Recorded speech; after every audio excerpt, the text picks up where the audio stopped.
Hello दोस्तों, आप सभी का स्वागत है हमारे चैनल एग्जाम वाणी में। मैं राधिका गर्ग आज आप सबके साथ जुड़ी हूँ पेपर के साथ, सैम्पल पेपर के साथ, जो कि सीबीएसई के द्वारा जारी किया गया है। ये जो सैम्पल पेपर है ये क्लास 10th का है, सोशल साइंस एसएसटी का है।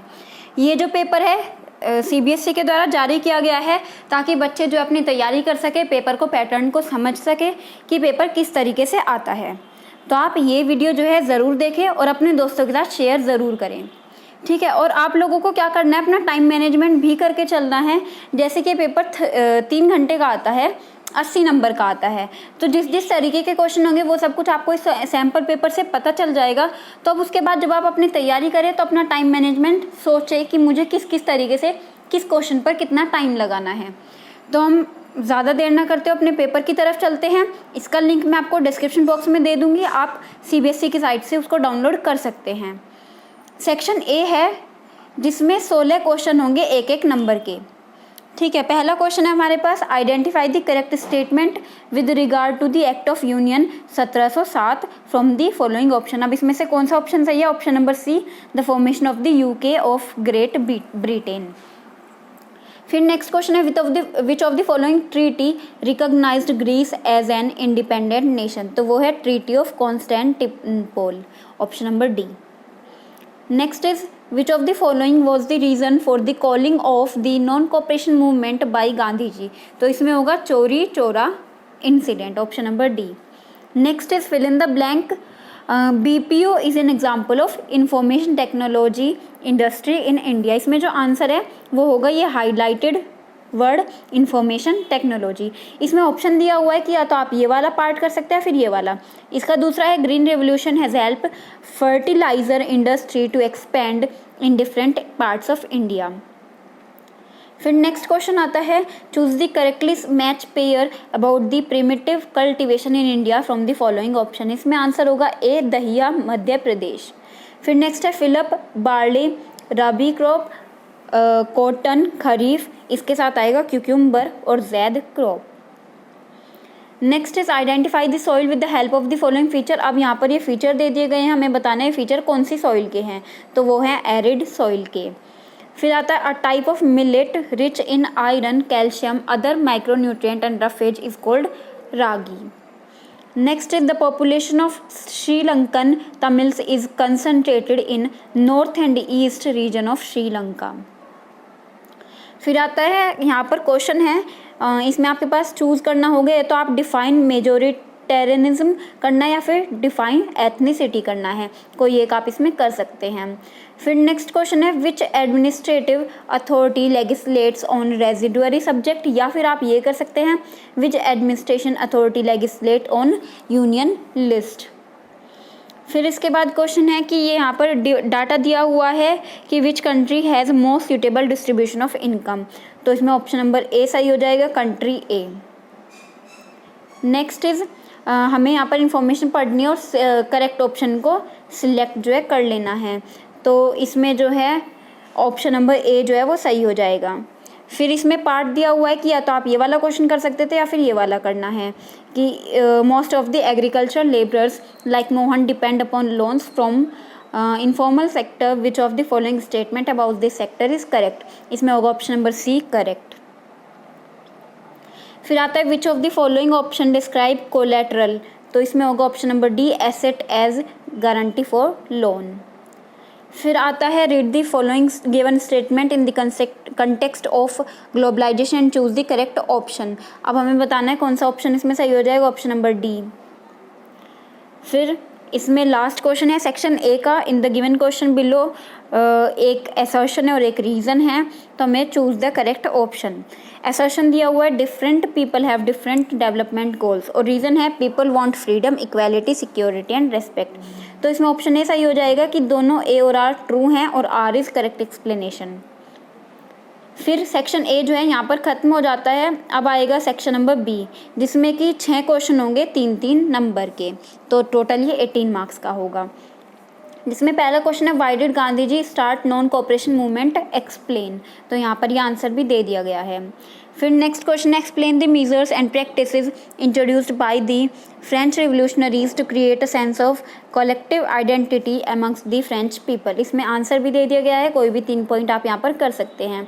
इसमें ऑप्शन भी थी, इसमें दूसरा ऑप्शन में क्वेश्चन है like Germany Italy to had a long history of political fragmentation, इसको एक्सप्लेन करना है। इसमें भी आप कोई भी 3-4 ऑप्शन कर सकते हैं। फिर next is suggest and explain any 3 ways to protect land from degradation in various states of India. अब देखिए ये जो क्वेश्चन है इसमें कह दिया है कि 3 ways बताने हैं, लेकिन आंसर में इन्होंने 7 दे दिए गए हैं, तो आप कोई भी इनमें से 3 ways कर देंगे। ये तो आपकी प्रैक्टिस के लिए आपको ज़्यादा से ज़्यादा इन्फॉर्मेशन देने की कोशिश की गई है CBSE के द्वारा, ठीक है। तो आप क्वेश्चन में ये ध्यान रखिए कि क्वेश्चन में क्या कहा गया है, कितने शब्दों में आंसर पूछा गया है। जैसे यहाँ पर 3 ways बताने हैं, तो आप ये नहीं कि आपको 4 याद है, 5 याद है, 6 याद है, ये सब कुछ कर दे। करने में कोई प्रॉब्लम नहीं है, लेकिन इसका मतलब ये नहीं है कि आपको ज़्यादा मार्क्स मिल जाएंगे कि आपने 3 की जगह 4 पॉइंट कर दिए इसमें, तो आपको ज़्यादा नंबर दे देंगे। इसमें क्या है कि सिर्फ आपका टाइम जो है वो ख़राब होगा, तो इसीलिए क्वेश्चन के जो इंस्ट्रक्शन है वो अच्छे से ज़रूर पढ़े। फिर नेक्स्ट आता है describe any 3 step taken by the government towards decentralisation in the year 1992, और इसमें दूसरा ऑप्शन में क्वेश्चन है describe any 3 federal features of Indian democracy. Next आता है imagine yourself to be XYZ a member of women self help programme, analyse the ways through which your group provides loan to the members. फिर इसमें कोई 3 points दे देने हैं। Next question आता है the issue of sustainability important for development, explain the statement. यहाँ पर section B भी खत्म हो जाता है, अब आएगा सेक्शन सी, जिसमें कि 4 क्वेश्चन होंगे 4-4 नंबर के, तो टोटल ये 16 मार्क्स का हो जाएगा सेक्शन नंबर सी। अब देखिए इसमें सबसे पहला क्वेश्चन है कि read the source given below and answer the questions that given. अब यहाँ पर ये जो एक पूरा पैराग्राफ दे दिया गया, इस पैराग्राफ पर बेस्ड आपके पास क्वेश्चन आएंगे। तो पहला इस पर बेस्ड क्वेश्चन है कि विच of the following statement correctly describe about European conservative ideology, तो इसमें ऑप्शन नंबर डी सही हो जाएगा। इस पैराग्राफ पर बेस्ड ये क्वेश्चन है, तो आपको पहले पैराग्राफ अच्छे से पढ़ना होगा, तभी इसके उत्तर दीजिएगा। फिर है identify the purpose to convene the Vienna of Congress in 1815 from the following option, इसमें आंसर होगा to restore conservative regime in Europe. Next is what did conservative focus on at the Congress of Vienna, select the appropriate option, इसमें option number A सही हो जाएगा। फिर next है how did the Congress of Vienna ensure peace in Europe, select the appropriate option, इसमें option number सी जो है वो सही हो जाएगा। फिर एक और इसी तरीके से क्वेश्चन आता है कि इसको आपको पूरा पढ़ लेना है पैराग्राफ को, और इसके क्वेश्चन को जो है आंसर करना है, जिसमें पहला क्वेश्चन है manufacturing industries fall in secondary and agriculture in primary sector, तो इसमें ऑप्शन नंबर डी सही हो जाएगा। अब यहाँ पर कुछ इन्फॉर्मेशन दी गई है सेकंड क्वेश्चन में इस तरीके से, तो यहाँ पर हमें करेक्ट ऑप्शन चूज करना है, तो इसमें ऑप्शन नंबर बी जो है वो सही हो जाएगा। फिर नेक्स्ट आता है which of the following options does not help in modernising agriculture, इसमें ऑप्शन नंबर बी जो है वो सही हो जाएगा। फिर next in order to attract foreign manufacturing firms our country needs to develop infrastructure facilities, इसमें ऑप्शन नंबर डी जो है वो सही हो जाएगा।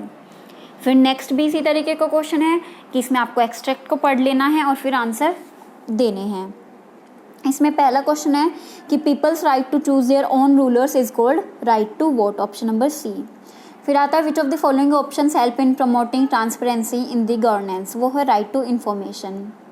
Next is free and fair election make the government legitimate. Next is decisions in a democracy are more acceptable to the people because they are taken after following due processes, तो इसमें option number D सही है। फिर इसी तरीके से next question भी आता है जिसमें कि आपको एक पैराग्राफ दिया हुआ है, आपको उस पैराग्राफ को पढ़ने के बाद इसके आंसर देने हैं।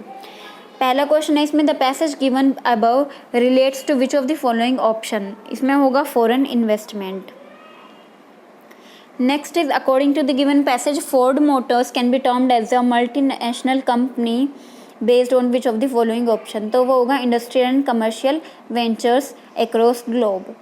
फिर है by setting up their production plant in India Ford Motor wanted to tap the benefits of low cost production and a large market. Next is Ford Motors wish to develop Ford India as a component supplying base for its other plant across the globe is an evidence of, वो है interlinking of production across countries. अब यहाँ पर section C जो है वो खत्म हो जाता है, सेक्शन डी शुरू होगा। यहाँ पर 5 क्वेश्चन होंगे 5-5 नंबर के, तो ये टोटल 25 नंबर का हो जाएगा। अब देखें यहाँ पर क्या दिया हुआ है क्वेश्चन। यहाँ पर आपके पास जो है यहाँ पर ऑप्शंस होंगे कि आप कोई 2 में से कोई एक क्वेश्चन कर सकते हैं 27th क्वेश्चन में। ठीक है, पहला है इसका पार्ट कि how did people belonging to different communities, regions और language groups develop a sense of collective belonging in the 19th century India. इसको एक्सप्लेन करना है, तो यहाँ पर आपके पास 8 पॉइंट दिया, कोई भी 5 पॉइंट आप कर सकते हैं। फिर इसका और वाला पार्ट है explain the meaning and notion of Swaraj as perceived by the plantation workers, how did they respond to the call of the non cooperation movement. फिर आता है next question describe the roles of mass communication in India. इसका और वाला part है describe the benefits of roadways.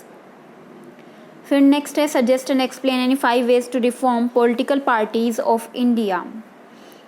इसमें कोई option नहीं है आपके पास। Next is power sharing is the essence of a democratic government, explain examine this statement. यहाँ पर सबके आंसर भी दिए हुए हैं, तो आपको वीडियो पॉज करके इनके आंसर पढ़ लेने हैं, लिख लेने हैं, या फिर इसका स्क्रीनशॉट भी आप ले सकते हैं। फिर इसके बाद इसका लास्ट क्वेश्चन आ जाता है territory sector is playing significant role in the development of Indian economy. हमें इस स्टेटमेंट को जस्टिफाई भी करना है। फिर next is public sector contributes to the economic development of India, इसको भी जस्टिफाई करना है। फिर इसका सेक्शन ई आ जाता है, ये होता है map skill based question. Map के भी क्वेश्चन आते हैं एग्जाम में, देखिए वो किस तरीके से। पहला है इसमें 2 places A and B have been marked on the given outline map of India, identify them and write their correct name of the lines drawn near them। ठीक है, आपके पास यहाँ पर एक मैप दे दिया जाएगा, फिर उससे क्वेश्चन पूछे जाते हैं। नेक्स्ट आता है on the same outline map of India locate and label any 3 of the following with suitable symbols. ठीक है, ये 5 नंबर का हो जाएगा। फिर देखिए यहाँ पर सबसे लास्ट में ये सब कुछ दिया हुआ है। The following question are for visually impaired candidate only in lieu of question number 17 attempt any 5 questions. ठीक है, यहाँ पर ये दे दिए गए हैं, तो इस तरीके से यहाँ पर देखिए मैप भी शो किया हुआ है, आप इस मैप को भी देख सकते हैं। तो देखिए आपको मैप की भी तैयारी करके चलनी है जब आप क्वेश्चन अपने लिए तैयारी करेंगे। तो इस तरीके से यहाँ पर एसएसटी का जो पेपर है वो ख़त्म हो जाता है। तो आप अपनी अच्छे से तैयारी कीजिए, अच्छे से पढ़िए और आप हमारे चैनल के साथ बने रहे। वीडियो को ज़्यादा से ज़्यादा शेयर करें अपने दोस्तों के साथ ताकि सभी को पैटर्न पता चल सके। Thank you.